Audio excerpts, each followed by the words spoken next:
ஏதாவது ஒரு விஷயத்த நம்ம ஃபுல் ஃபோக்கஸ்டாக இருக்கும்போது நமக்கு வந்து ஏதாவது ஒரு விஷயங்கள் ப்ராப்ளமாக எதுவும் வருது, இல்லை ஏதாவது ஒன்று ஃபேஸ் பண்ணுறோம் அப்படின்னா அந்த மாதிரி நேரத்தில் ஒரு எறும்புக்கு கூட அந்த ஒரு வலு கொடுப்பாங்க.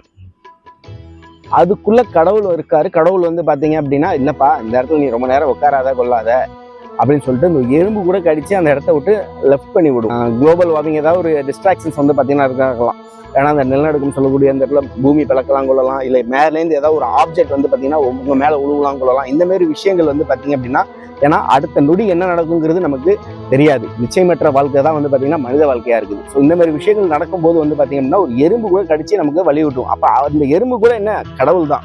கன்ஸ்ட்ரக்ஷன் ஒர்க் நடந்துட்டு இருக்குது. ஸோ வெயிட் லிஃப்டிங் வந்து பார்த்தீங்கன்னா ப்ராப்ளமாக இருக்குது. ஸோ இந்த இடத்துல ஒரு கல் உள்ள போகுதுன்னா கூட வந்து பார்த்தீங்க அப்படின்னா கடவுள் வந்து பார்ப்பாரு, ஆஹா இந்த ஜீவன் மேலே உழுவலாமா, இவனுக்காக யார் காத்திருப்பாங்க, அம்மா அப்பா பொண்டாட்டி பிள்ளைங்க, நாட் லைக் தட். ஸோ அந்த மாதிரினா கூட வந்து பார்த்தீங்க அப்படின்னா அப்படி நினைக்கிறதோட மற்ற ஜீவன்கள் வெயிட் பண்ணுமா, ஸோ இவன் வருவானா, இந்த மாட்டுக்கு தண்ணி வைப்பானா கொள்வானா, ரெகுலராக பண்ணிட்டு இருக்கிறவங்களா இருக்கும், இந்த மாட்டுக்கு வந்து வாழைப்பழம் வைப்பானா கொள்வானா, இல்லை 4 பேர் பசியார இருக்காங்க இவன் போய் தான் அந்த சாப்பாடு வாங்கி கொடுக்கணுமா கொள்ளாமா, இந்த மாரி அவன் ஒரு ஷெடியூல் ஏதாவது பிளான் பண்ணி வச்சிருந்தான் அப்படின்னா, ஆஹா இப்படியாப்பட்ட ஜீவன் வந்து பார்த்தீங்க அப்படின்னா கல் விழுந்து இறக்க போகுதா, யாராவது மூலயமா வந்து இவனை காப்பாற்றணுமே அப்படிங்கிற அங்கே போயிட்டு இருக்கிற எறும்பு கூட வந்து பார்த்தீங்க அப்படின்னா ஒரு வலு கொடுத்து கொள்ளலாம். ஒரு வலு கொடுத்து இவனை காப்பாற்றலாம். ஒரு கிள்ளிக்கிட்டே இருக்கு அப்படின்னா நான் அரிச்சிட்டு மணி ஆயிடுச்சுக்குள்ள இருக்கு சரின்னு சொல்லி அந்த எறும்பை தள்ளி விட்டு பாட்டு போகிறான் அப்படின்னா சக்குன்னு வந்து வினும் கொள்ளும்.